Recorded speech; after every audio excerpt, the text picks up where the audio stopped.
Hello, once again. Um, here making another video, and this one I'm going in a complete direction, and I'm going to play some of the segment of two two red videos. One is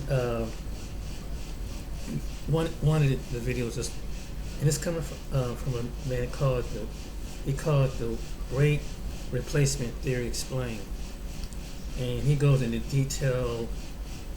I'm just going to share a little bit of that, and then I'm going to share a video on these two guys that I've been starting to check out their channel called Too Strong, Marlon and Corey. I'm gonna do a version of that, but right now I'm going to do a version of I'm gonna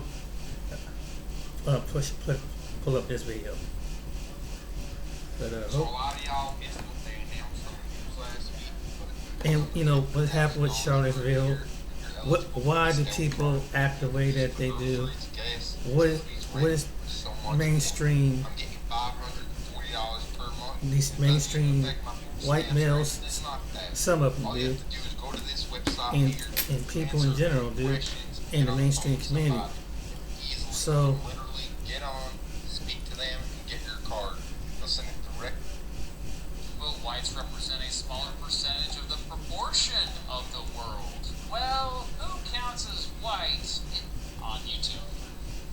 But anyway, a few years ago, I noticed a bunch of folks who identified as white started bringing up something called the Great Replacement. Put simply, the Great Replacement theory says that too much immigration of non-white folks to countries that are mostly made up of white folks is bad. Not only that, those who promote the Great Replacement theory argue that welcoming immigration policies for non-whites are part of a plot meant to either weaken or replace the political power and culture of white people living in Western countries. When I say Western countries, it's not just Europe I'm talking about. I'm also talking about the Americas, Australia, and New Zealand. By the way, you might want to check out my video about Western values when you get a chance. Simply put, the Great Replacement is the alleged replacement of whites by non-whites. It often overlaps with a larger theory called the white genocide conspiracy theory, which revolves around the beliefs that powerful people are trying to prevent whites from having kids. Often the conspiracy is blamed on, you guessed it, Jewish people. This theory is manipulative because it equates normal patterns of immigration with murder. It's trying to put a big equal sign between the new Salvadoran or Syrian who lives down the street and a mental image of a concentration camp. Now, obviously, if they literally did that, then you and I would fall for the messaging.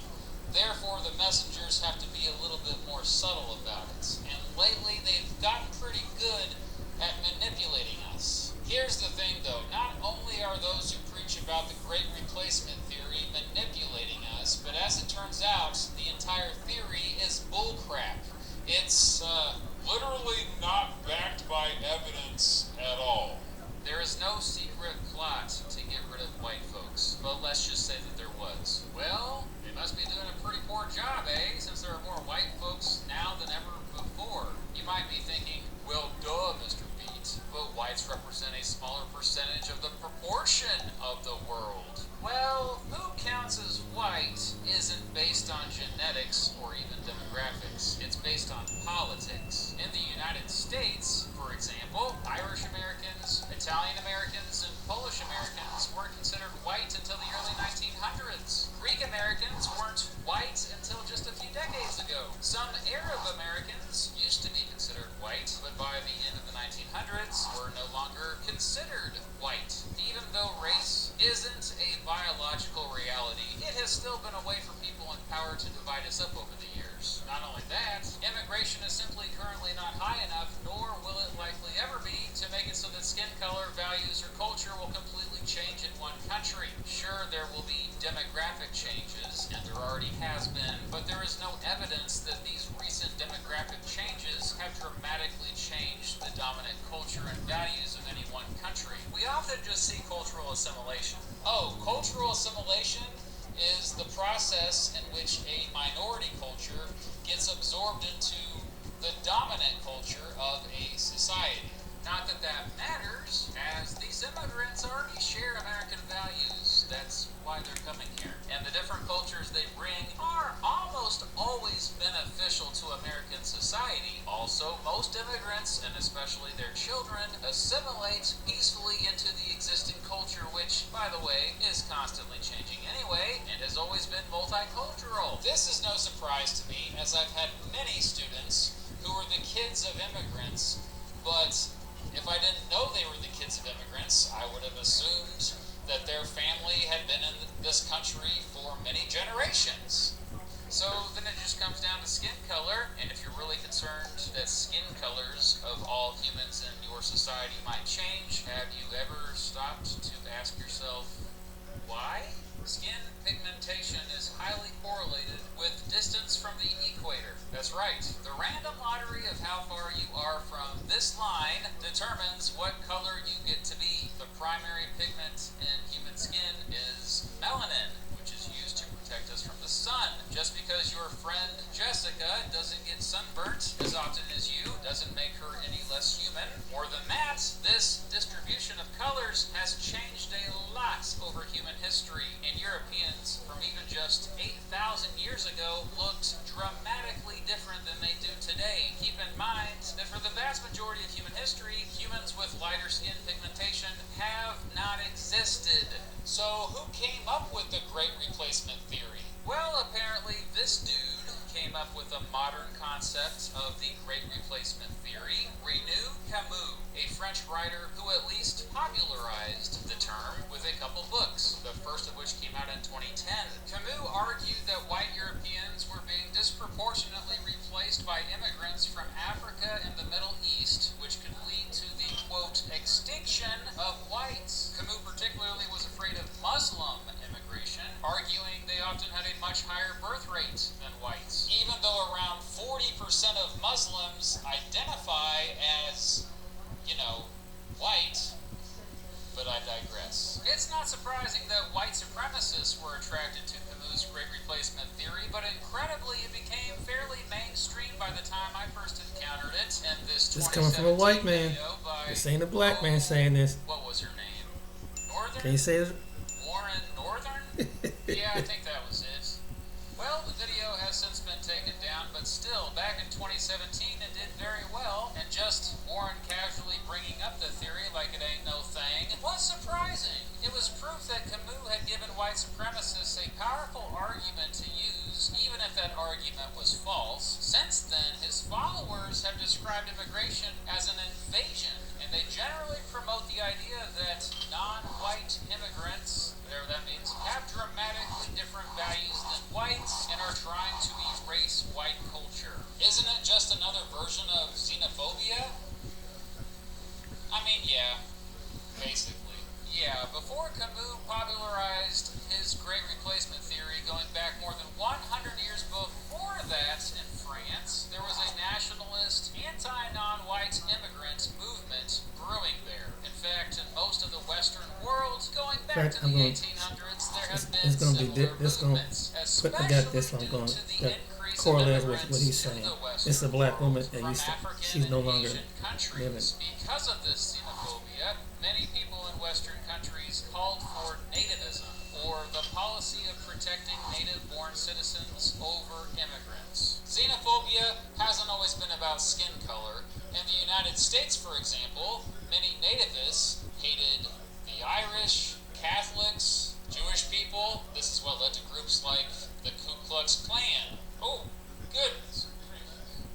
But the Great Replacement theory is different in that it has found widespread appeal online.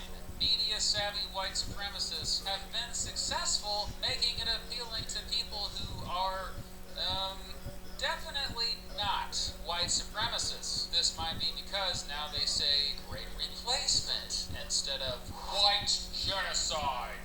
Even a member of Congress, Steve King of Iowa, endorsed the theory. The scariest thing about this being so mainstream is that it has led to violence.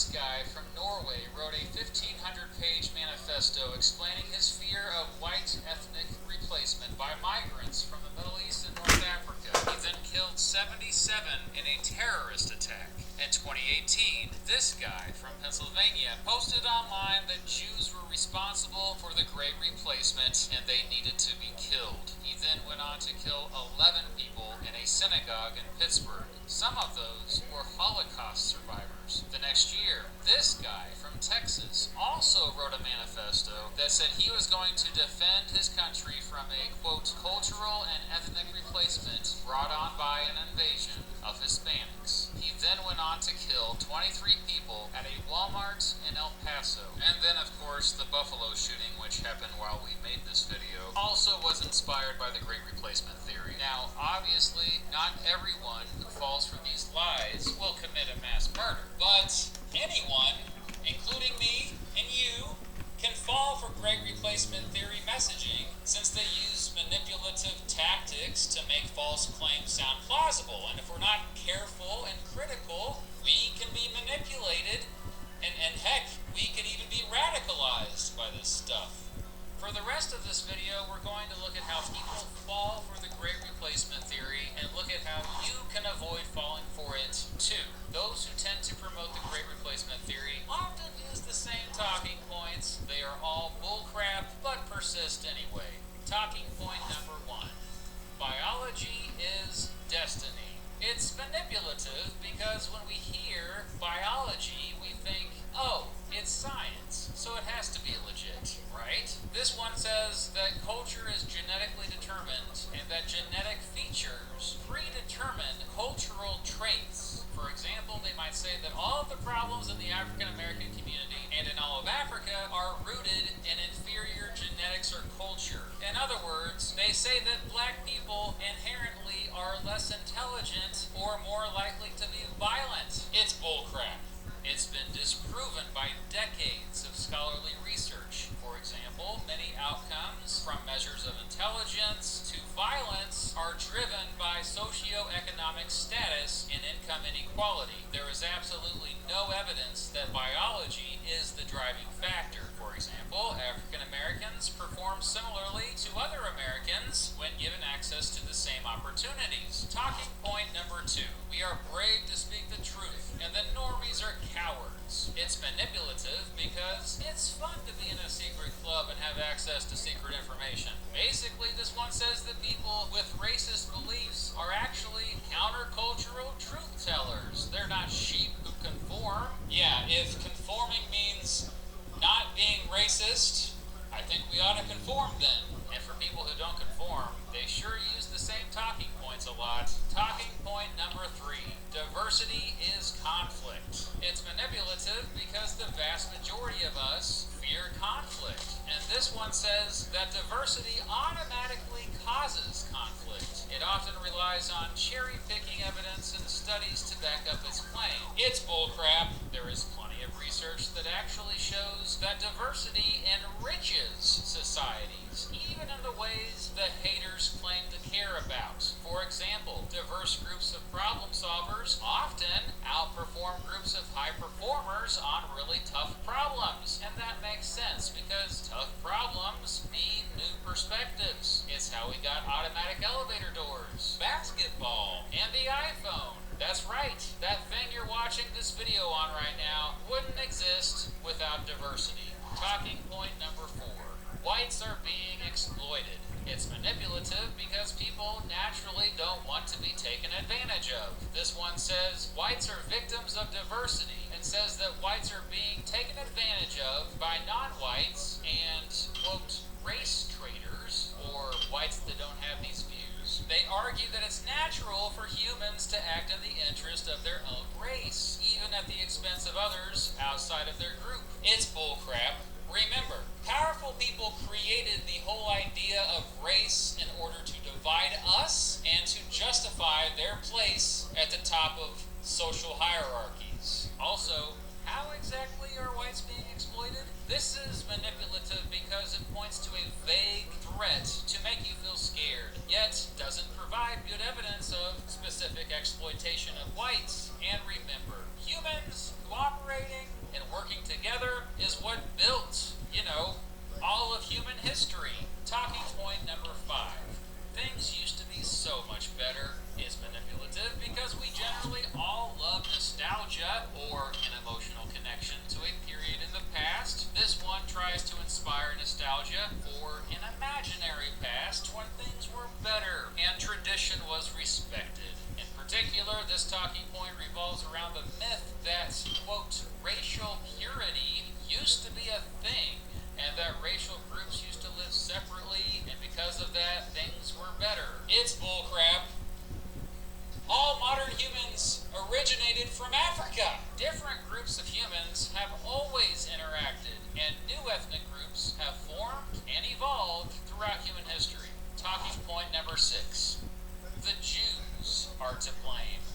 Yeah, do I really have to explain this one? I made a whole video on the history of anti-Semitism, if you also want to check that one out. There are also things to watch out for, what I call Great Replacement Theory red flags. Those who tend to promote the Great Replacement Theory also use shocking images to dehumanize non-whites. They bring up IQ a lot. They bring up Marx, as in Karl Marx, and they bring up cultural Marxism a lot. They bring up open borders a lot. They often refer to migration as an invasion. They tend to talk trash about diversity and multiculturalism. They tend to use certain rhetorical strategies to make radical views seem not so radical at all. Probably the most common rhetorical strategy is limited framing.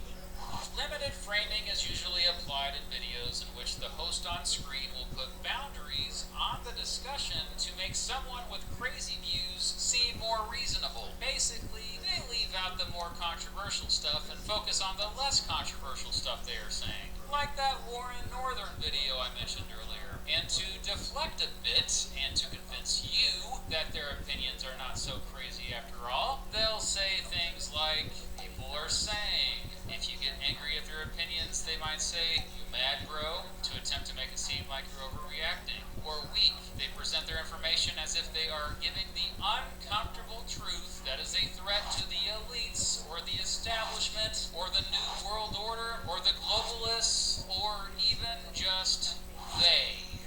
They'll say, you have been lied to, or title their videos something along the lines of, the truth about immigration, or the real history of immigration. To defend themselves, they'll often say, I'm just asking questions, or attack you for not being open-minded enough. Overall, they rely heavily on logical fallacies. Here's a video I made about logical fallacies, by the way. So what is that now? 3 videos to watch after this? That's a lot of homework. And finally, Great Replacement Theory promoters often use memes. Seriously. In fact, memes are a big reason why the Great Replacement Theory has spread in recent years. So let's look at some memes and see if you can spot these Great Replacement Theory red flags. Yeah, first of all, this is literally a limited frame. The person who put this together wanted you to believe that this photo was of men from Afghanistan fleeing the country to the United States after it fell to the Taliban in the summer of 2021. However, and I had to do a lot of digging to find this out, this photo is actually a group of immigrants returning to Afghanistan from Turkey in 2018. What helped me researching it is doing a reverse image search of the photo, and I suggest you do the same whenever you come across any photo that gets you fired up. So the first red flag is the picture. Next, of course, there's the red flag of calling accepting refugees into a country an invasion. 2 red flags right off the bat with this one. One, again, is that word, invading.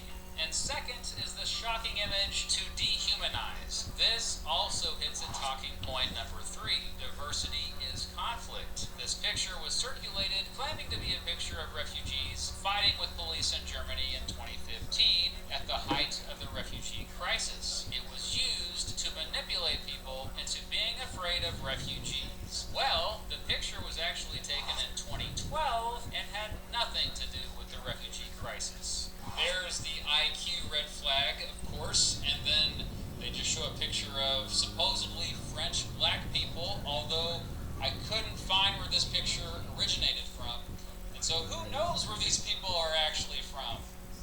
not even really trying that hard anymore. They're just showing a picture of black people next to unsubstantiated text. Folks can't even stand peacefully without these manipulators looking for a way to weaponize their image. Hey, I can do that too, see?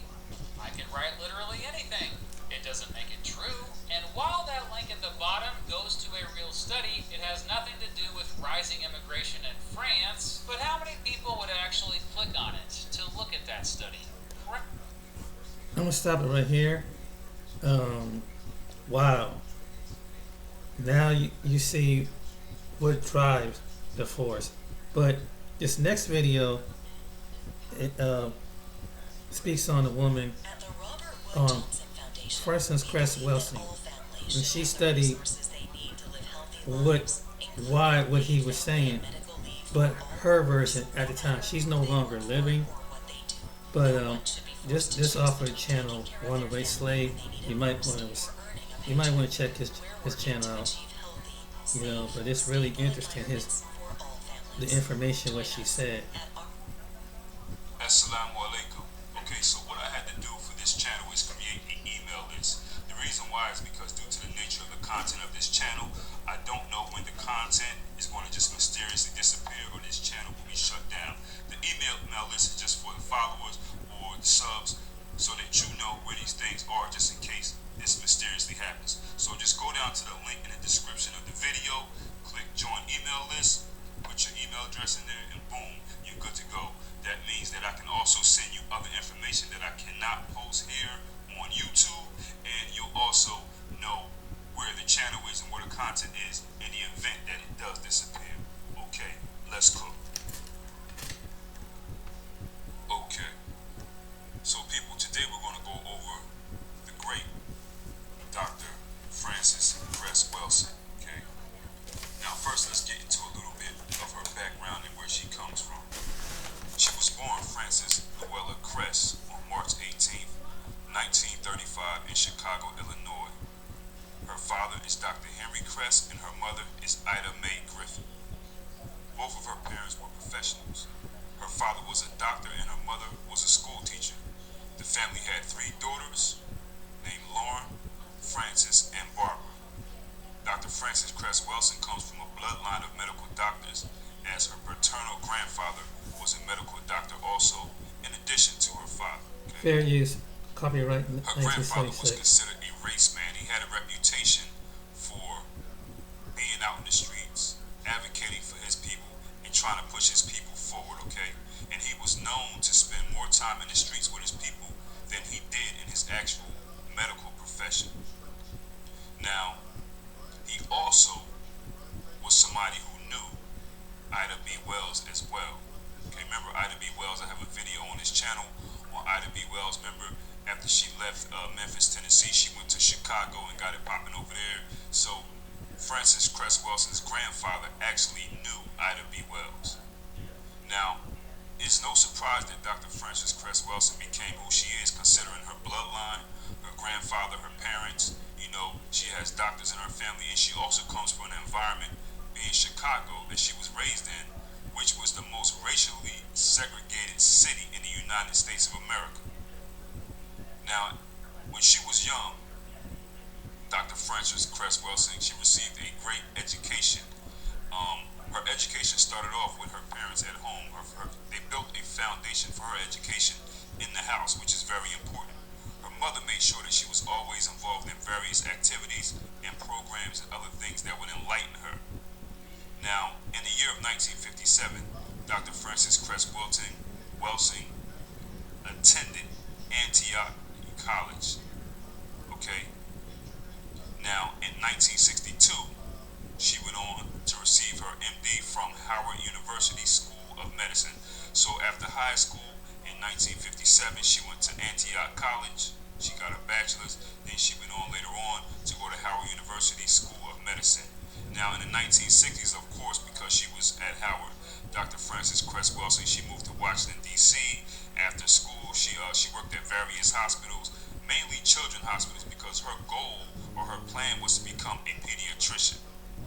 Now, eventually, Dr. Frances Cress Welsing, she accepted a position as an assistant professor at her alma mater, which is Howard University School of Medicine.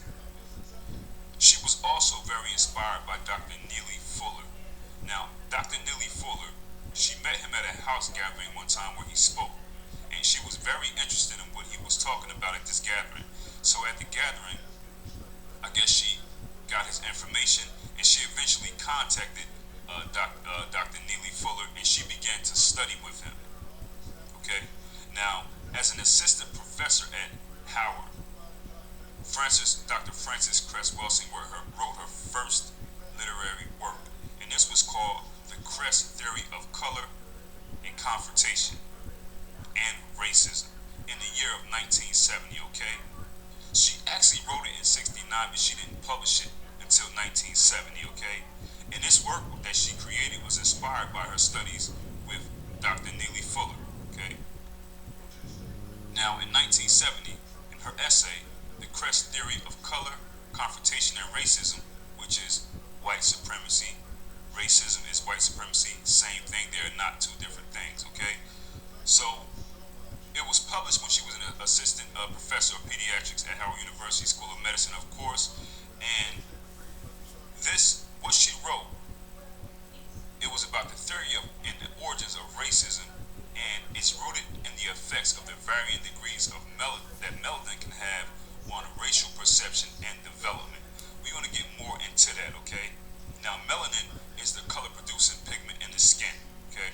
Now, Dr. Frances Cress Welsing said, the quality of whiteness is a genetic inadequacy or a relative deficiency or disease based upon the inability to produce the skin pigments of melanin, which are responsible for all skin color. We're going to go over that again. The quality of whiteness is a genetic inadequacy or a relative deficiency or disease based upon the inability to produce the skin pigments of melanin, which are responsible for all skin color.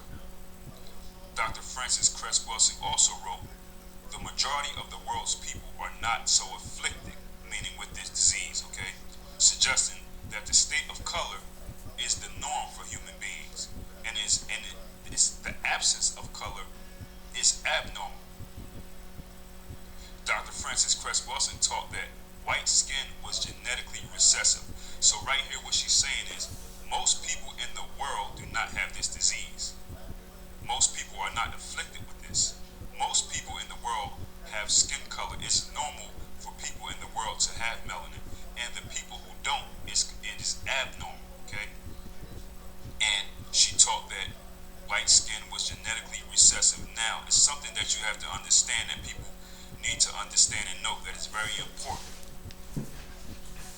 Sometimes some things that Dr. Frances Cress Welsing taught or things that she said was often misconstrued, okay? She did not say that white skin was genetically inferior.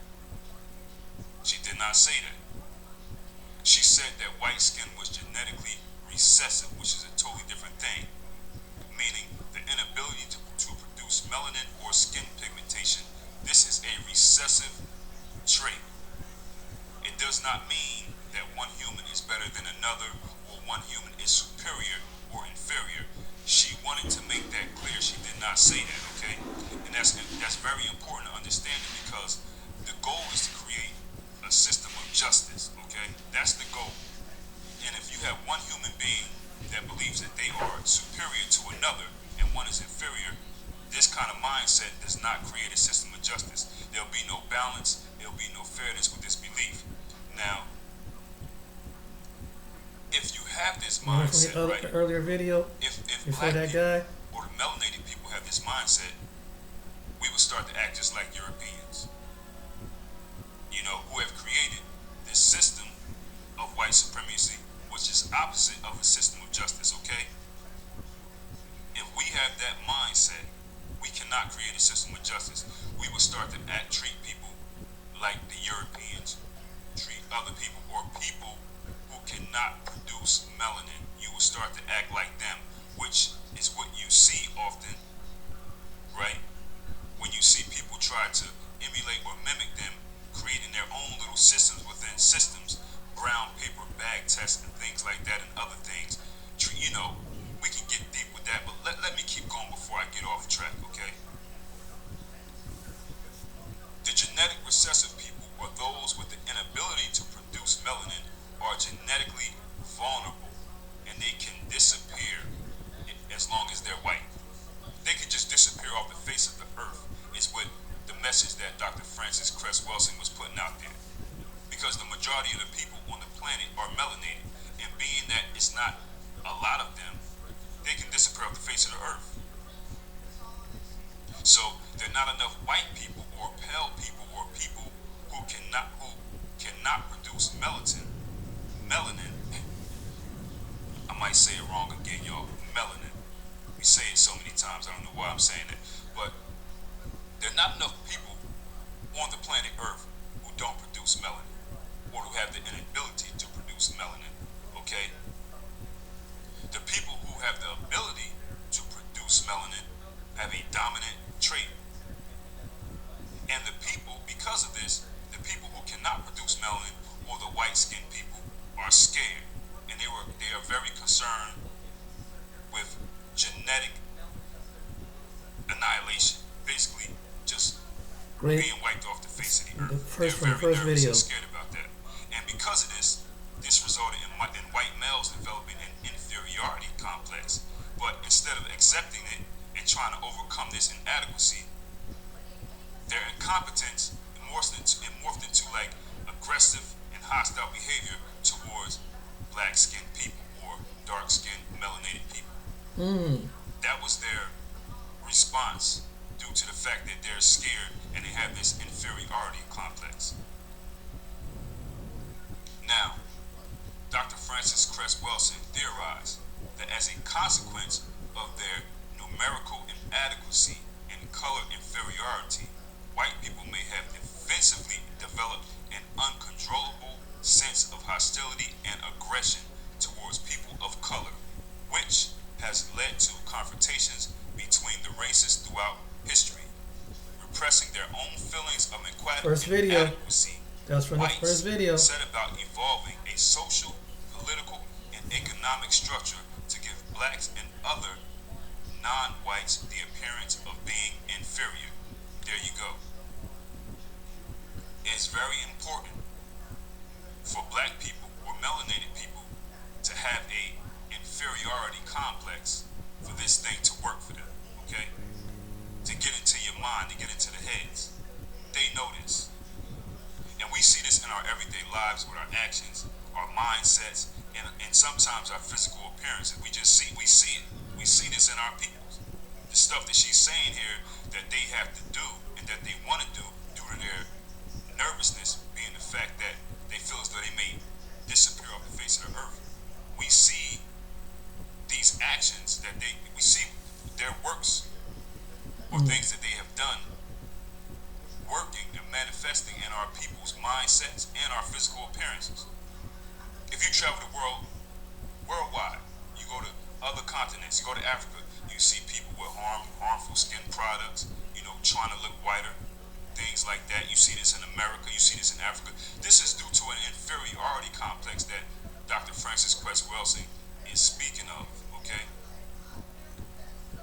Now, Economics Savings Lesson 3. The intersection I did a of pet video care about and skin wallet care is skin Vital bleaching, Care by Petco. skin bleaching A new in wellness membership skin that bleaching makes in caring for your pet Jamaica, easier and skin more bleaching affordable. in India, skin Petco. bleaching Healthier in pet, healthier Africa. budget. This is what he's talking about in America. her paper, her work, was in Black Scholar magazine in the year of 1974.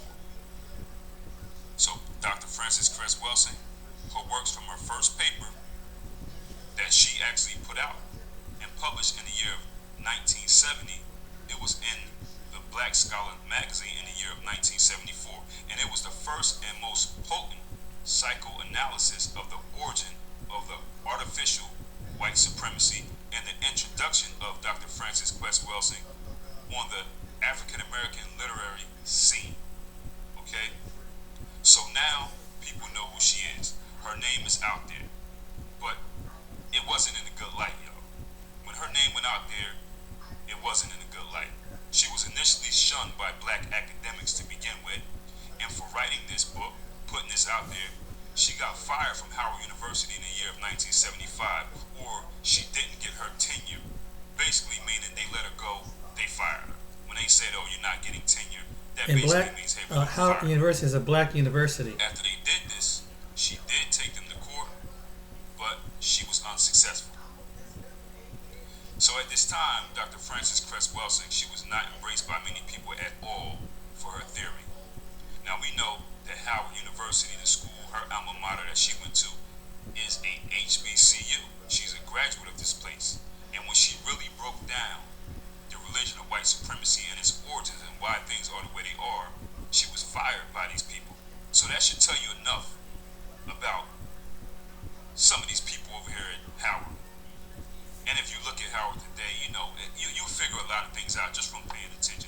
If you can separate yourself and separate your emotions and pay attention and look at what's going on at Howard, come on now. Connect the dots. Anyway, early on, many people thought that Dr. Frances Cress Welsing was crazy. They went against her. They said bad things about her, but she was steadfast and fearless in her beliefs. She did not deviate from her path. You know, people who knew she actually had a point of view, who were upset and they were butthurt in their feelings, they would actually call her to argue or debate, primarily white supremacists. You know, so Yeah, being that that's she pretty stated bad. outright that white-skinned people were suffering from an inferiority complex, it really hurt a lot of white supremacist feelings. Ooh. Like, how dare a black woman not only discover our secret fear, but make it known globally, you know? And because of this, it sparked debates on different shows at the grassroots level, at the national level. She was also on the Phil Donahue show. I don't know if people remember that. Very, very popular, you know, show at the time. Yeah. And she went on there Yeah. and got it cracking. For real. Now, regardless of what people said or thought about Dr. Frances Cress Welsing and the Cress theory of color, which was her first work that she put out, she was kind of like admired in the media, you know. She was in the LA Times for being the first scientist to psychoanalyze racism. People know who she is. She also was invited to speak at various universities nationally and worldwide. She went to England and other European countries to speak about her theory. People wanted to hear what she had to say because they knew it was true. It was from this Dr. Frances Cress Welsing that we learned, that we know what white supremacy is. Now I'm going to give you the breakdown of what Dr. Frances Cress Welsing says white supremacy is. White supremacy is racism, or global white supremacy is the local and global power system dynamic, structured and maintained by those who classify themselves as white, whether consciously or subconsciously determined.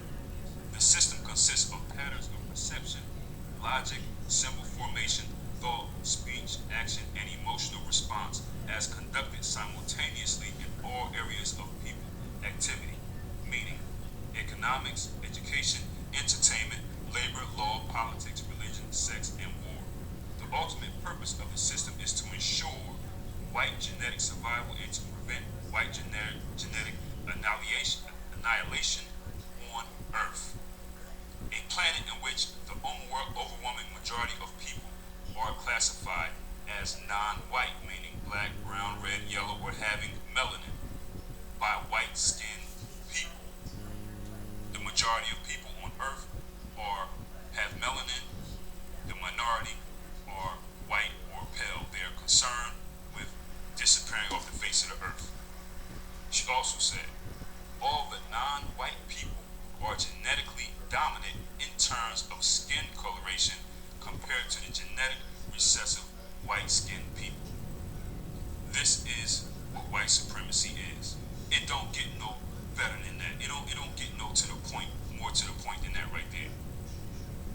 At the Robert Wood Johnson Foundation, we believe that all families should have the resources Yeah, they need to live healthy lives, including paid family and medical leave for Wow, all I mean, workers, no matter who they work for or what they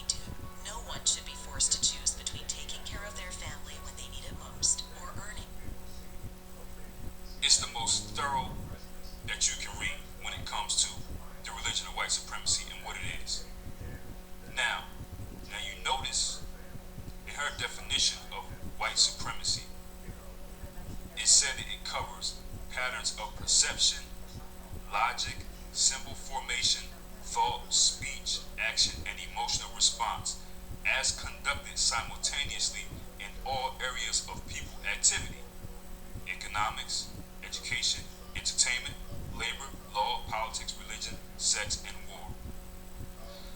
There you go. This is why some people say that white supremacy is the biggest religion in the world, as white supremacy crosses all belief systems, okay? This is what explains why, regardless of religion, group, ideological mindset, there are members who practice this religion, in every group. They could be a Christian, a Muslim, a Jew, a Buddhist. They could be an LGBTG, a Satanist, a Democrat, a Republican. They could be somebody who consider themselves a spiritual person. White supremacy has all of these people. The religion of white supremacy, basically, people from all of these groups also fall under the This guise woman of also taught it. religion of white supremacy. She talks about that. This one right Okay. here. Now, You know what that is? when we talk about Miss Jane Elliott. victims of this religion, right, who are melanated or dark-skinned She people, talks about the it. victims of this religion can also fall under, trying to be like these people, act like these people, think like these people. She said it crosses all patterns of perception, logic, symbol Miss formation, Elliott. thought, speech, action, emotional response, all of that. Economics, education, entertainment. This is why you can see black people or people who have melanin, whether they be considered a spiritual, libation pouring Negro, a Muslim Negro, a sage burner, a Christian, an LGGG, a Hebrew Israelite, a Yoruba, whatever they want to call themselves, worldwide. I don't care where you go, Africa, you could be a Fulani, you could be a Hausa, whatever, you could be an American, Democrat, you can be a Christian, whatever they are. If you notice, black people who are sick and oppressed and afflicted with this white supremacist mindset, they all act the same, contrary to what belief system that they say they fall under. They'll all have the same mindset, if you notice. If you've been out in the world long enough, you understand this, you see this. You see people flip-flop different ideological mindsets of different religions and groups, and they'll always still maintain their coonery, which comes from being a victim of the religion of white supremacy and being under Caucasian hypnosis. So if they're not somebody who's really, I guess, strong enough in their belief, maybe their belief is not supposed to help alleviate being, victimized by this religion of white supremacy. I don't know everybody, you know what I'm saying? But you see it everywhere, regardless. It's like these people are all the same. That's why I look at people like, yo, it's whatever. Okay, you that? Okay. Okay, whatever. The common denominator with all these folks who are inflicted with this, they're still coons, or they still have a Negro-European mindset. I don't care what they change their name to. But anyway, I'm not saying everybody, I'm just saying most. I'm not saying everybody, I'm just saying most. So Dr. Francis Cress Welsing said there are 4 stages in the system of white supremacy. They are establishment, maintenance, expansion, and the refinement stage, which is what we're in now. The refinement stage is covert, meaning the untrained eye can't understand it. Hence why you see many of our people, they're just so confused. You ever notice that? They don't understand white supremacy. They'll see things and say, like the previous video that I made about Jackson State, it's a black school. It's black. They think that if they see a bunch of black people, it's black. If they see a black representative, it's black. This black representative could be a full-time, tenured employee working for the religion of white supremacy. They'll still say, oh, well, my ancestors, they died the road. It just makes no sense. It's like these people who don't understand the refinement stage, which is covert in the religion of white supremacy, they just can't use discernment and logic. It's almost like they can't think, and they could be super smart in something else. It's like, huh? You said that? Like, hold up, run this by me again. It just don't make no sense. And if you, sometimes these people, right? I don't know if you talked to them before. I have, to people who fall under this. You know, they just don't see the religion of white supremacy with the untrained eye or the refinement stage. That's what Dr. Francis Cress Wilson said. When you talk to them and you really, really catch them by themselves and you have them repeat what they're saying, they realize that they don't make any sense and they just really stand there looking sick. It's like, why? And I asked, like, well, why you keep saying that? He said, I don't know why I keep doing that. It's a sickness, man. But anyway, Dr. Francis Cress Wilson was one of the first people to talk about melanin. And the study of melanin was actually inspired by her father. You know, her father instructed her to look into the melanocytes, see what that's all about, he said to her. I guess she went to him to talk to him about something. And her father said, hey, Francis, you need to look into the melanocytes. And she went all the way in. That's what she did. She put her message out to the world that white skin is a form of albinism. There's no difference, microscopically speaking, between the white skin of a white person and the skin of a person designated an albino. Historically, white males worldwide have suffered a deep sense of male inferiority and inadequacy because they represent a mutant, genetically recessive minority population that can be genetically annihilated by all non-white people. They just scared, yo. But they did a good job at creating this mental. It took more than them just doing it. It took other things too, different rituals and spells, and because I refuse to believe that my people are just this stupid. Something had to happen. Some of us are stupid, yeah, but we ain't. It's definitely a Caucasian hypnosis spell that some of these wizards or these Bernstein Bears put us under. You know what I'm saying? Anyway, they say white-skinned people can reproduce, but they want to produce more white-skinned people only. And there aren't many of them on the planet. This is why they're upset. If the two reproduce, right, a white-skinned person and a melanated person, you will produce a melanated person.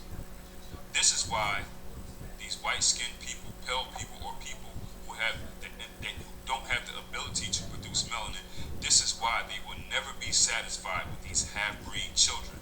They will never be satisfied with these biracial children. Now, if you notice, they do make a serious effort to create white thinking and white-minded, what do they call, biracials or half-breed children, to do their work for them, you know? So, the way of thinking is, okay, if they're going to be biracial, let's make them white-brained or white-minded, like they can do with a lot of people who aren't even biracial. But they definitely do that, because if you notice, most biracial people typically are just raceless in the mind, and they tend to be very sneaky and, you know how to skip and hop, jump around towards any situation where they can get an advantage. I've seen that a lot in people who are biracial, and it's a lot of it is because they are confused. You know, a lot of them are confused. You know, now there are things that confuse us about biracial people, which are sports and entertainment.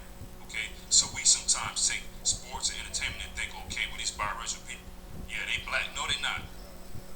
They think like. No matter who you are, being yourself can be tough when you have severe asthma. I think Pop I'm. up out of nowhere, causing inflammation. I think I'm leaving it right there. Woo, that's pretty deep. Jeez, but you know, that's his, you know, that's his outtake, and don't necessarily mean that it's true. Again, I hope this don't offend anybody. But this is where the mindset. There are some people with this mindset that live next door to you. There's some people in this mindset that live in the most nicest areas outside of your city, outside of your, in your state, and outside your city. There's some people Let me repeat this. It's not all people. Some people feel like this. And internally, that's what it was. Why do you think Charleston, South, that thing down in Charleston, we would not be replaced, we would not be moved? And you seen all those males with their tiki torches? That's what that came from. Also, January 6th, why did they do that? That's what led up to the Capitol riot. That's what it is. That's exactly what you seen. Males, majority of a percentage of them, rushing and doing. And you seen the news footage. It is what it is. And it's not saying at all, but the ones who had that mindset, that's what they do. And so, in times past when I was telling you about, because like I said, I've been in situations with someone who was of a biracial person, and it, psychologically, the ones I met was kind of messed up in the head. And but it doesn't mean that all of them did it, because some people some people that get together, they love both parents, and it doesn't affect loving their white side of the family or their black side of the family. And thank God for the ones that do. But you have a certain percentage of people, like he said, is like that. There's a certain percentage. It don't mean that is all. So please don't get offended. But I had to show you, this is how it started, like with the first video. So that's why I played his video. And then I came back and played Runaway Slaves video, just to condense it, to show you from two different angles. And then you hear a lot of it was familiar from both sides, and it was researched that both of these people, or the guy is a teacher, I think a professor, and she was a professor and a teacher. So this came out of scholarly work. So I just want to feel that. I just wanted to present that to you. So I hope no one takes this video personal. But this, if you want to, why is because it's ingrained in some people. That's when I do this, that's what it means. There's some people that see it. They see it with their eyes and they perceive it with their mind. That's why I do that. There's a lot of confirmation just come. And like, why did he say? Because when you visible as a black person, until they make you invisible. Why? Because perception. And to the people who are prejudiced, who are subconsciously, who are racist. And it could be a range of people. It don't necessarily have to be put on white people, but other people pick up this spirit too. Other ethnic groups pick up the same spirit. So it's not just a white versus black thing. But this is what their version, deep down to some people's version. And so this is what they fear. This is what they afraid of. That's what it is. That's why if you still go in certain parts of the country, and when I mentioned earlier, you got to be careful where you go, because you got some people, they will murder you, they will kill you, because out of fear. And they will intimidate, their children will intimidate your children because out of fear, out of ignorance. This is where the ignorance come from. So that's why I made this video, and I hope, but it's just that to get a balance, an educational view of what is really about, and what both people, a white male and a black woman, saying is almost similar to the same thing. So you can't say that, well, she was being, no, because he's talking about it. So that's what I did. What I did. So I hope this video don't offend. Hope if it does, I'm sorry to offend you, but it's reality. It's the truth. That's how some people, and it's indirectly. Like I said, when I made in past videos about people who make different jokes about different people, do different memes about people, do make fun of their ethnic clothes to their skin, to everything. They do that to feel like they get attention, but also there's an underlying prejudice. So it's an underlying prejudice they bring out. But when you confront them on it, they say, I'm not prejudiced. Yes, you are, because you brought that out. And so that's why I brought this to attention. So people, when you see people acting like this among you, be aware of they insecure. They want attention. And so they feel like they act out. And it doesn't necessarily have to be a child. You got grown adults that still ain't grown up, that act that way. So yeah, this was an eye opener. This was one but it was just something that I had to question. And maybe there's some people that had this, and some of you might be having the same question. But why this keep happening over and over? Why can't we get over it? Why can't we just get on with the past? Why get on with the future? Why do we have to keep relating the past? Because there's two sides to it.